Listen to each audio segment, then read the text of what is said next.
Perkenalkan Ibu, nama saya I Gede Ngurah Primanda S. Radiarta, peserta Latsar gelombang 3 angkatan 9 dari Kementerian Pariwisata dan Ekonomi Kreatif. Untuk unit kerja saya itu di Politeknik Pariwisata Bali selaku dosen. Berikut saya akan mendeskripsikan implementasi dari nilai-nilai berakhlak yang ada di lingkungan kerja saya. Seperti yang kita tahu, berakhlak itu merupakan singkatan dari berorientasi kepada pelayanan, akuntabel, kompeten, harmonis, loyal, adaptif, dan kolaboratif.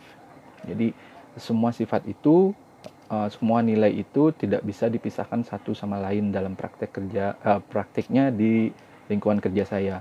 Jadi semuanya itu terkait satu sama lain terkait dengan profesi saya. Seperti yang saya sampaikan tadi, profesi saya adalah selaku dosen. Jadi di lingkungan kerja saya, berorientasi pelayanan adalah memberikan pelayanan yang terbaik kepada mahasiswa. Itu yang utama untuk sebagai profesi saya sebagai dosen. Jadi memberikan pelayanan yang terbaik kepada mahasiswa adalah dengan memenuhi apa itu kebutuhan utama dari mahasiswa. Kebutuhan mahasiswa itu adalah ke kampus untuk mencari ilmu. Itu yang utama yang mereka inginkan. Jadi kadang dalam prosesnya mungkin mereka merasa tugasnya terlalu banyak, mungkin juga pelajarannya terlalu berat. Cuman disitulah tugas kami untuk memberikan layanan, memberikan mereka pemahaman, meskipun mereka sendiri kadang lupa dengan tujuan awal mereka untuk berkuliah. Gitu. Jadi di sana kami berorientasi pada pelayanan, memberikan pelayanan yang terbaik kepada mereka agar mereka tetap paham dan tetap tertarik untuk belajar. Jadi bagaimana caranya kita dapat memberikan pelayanan yang baik? Itu kaitannya tentu saja dengan membuat diri menjadi kompeten. Selaku dosen saya harus bisa menjadi kompeten, yaitu berbakat pada bidang saya dalam mengajar. Gitu. Di mana itu bisa saya dapat dengan cara melatih diri dan termasuk juga bersifat adaptif. Jadi adaptif di sini seperti yang kita tahu, informasi itu sekarang tidak lagi seperti dulu. Dengan globalisasi dan kecanggihan teknologi sekarang, informasi bisa berubah, bisa didapat baru setiap saat. Jadi saya harus adaptif, harus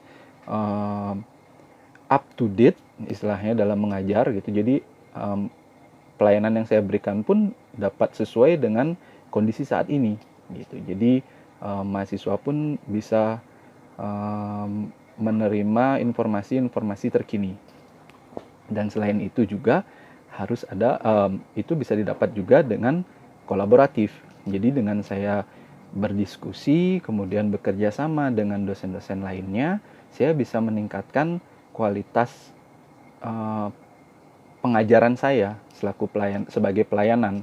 Jadi kemampuan saya untuk mengajar, materi yang saya ajarkan itu bisa jauh lebih meningkat juga dengan melakukan kolaborasi antar sesama dosen, baik yang dengan program studi yang sama maupun di program studi yang lain ataupun juga di kampus yang lain gitu. Karena informasi setiap orang mungkin akan dapat berbeda-beda gitu. Jadi kita bisa berkolaborasi di sana gitu. Dan sebagai dosen juga itu dalam hal pengimplementasian nilai-nilai berakhlak itu juga yang penting adalah akuntabel. Jadi akuntabel itu sebagai dosen adalah kita mampu memberi nilai kepada mahasiswa dengan baik dan benar. Jadi kadang mungkin gitu kita akan terlena dengan perasaan suka atau tidak suka dengan mahasiswa itu sendiri. Sedangkan faktor penilaian mungkin tidak termasuk di sana. Jadi yang dinilai adalah bagaimana mereka melakukan tugas, bagaimana mereka bersikap, bagaimana mereka mampu memahami dan menjelaskan kembali pelajaran. Itu faktor yang dinilai. Sedangkan mungkin kita ada ketidaksukaan, entah faktor latar belakang, faktor sara mungkin. Jadi ada suku, agama, ras, dan antar golongan yang berbeda. Itu tidak bisa kita lakukan di sana. Jadi itu termasuk juga untuk menjaga poin harmonis. Jadi dengan latar belakang yang berbeda pun kita tetap harus memberikan penilaian yang sama dengan mahasiswa yang lainnya. Jadi itu kita harus akuntabel dan harus harmonis. Jadi tidak membeda-bedakan latar belakang dari mahasiswa sendiri, dan juga tidak memasukkan perasaan suka atau tidak suka dari diri sendiri kepada mahasiswa dalam penilaian pada mahasiswa. Jadi mungkin dari saya seperti itu, Bu, untuk implementasi berakhlak di lingkungan kerja saya. Demikian deskripsi dari saya. Terima kasih untuk waktu dan kesempatannya. Semoga apa yang saya jelaskan menjawab dari penugasan yang Ibu berikan. Terima kasih, Ibu.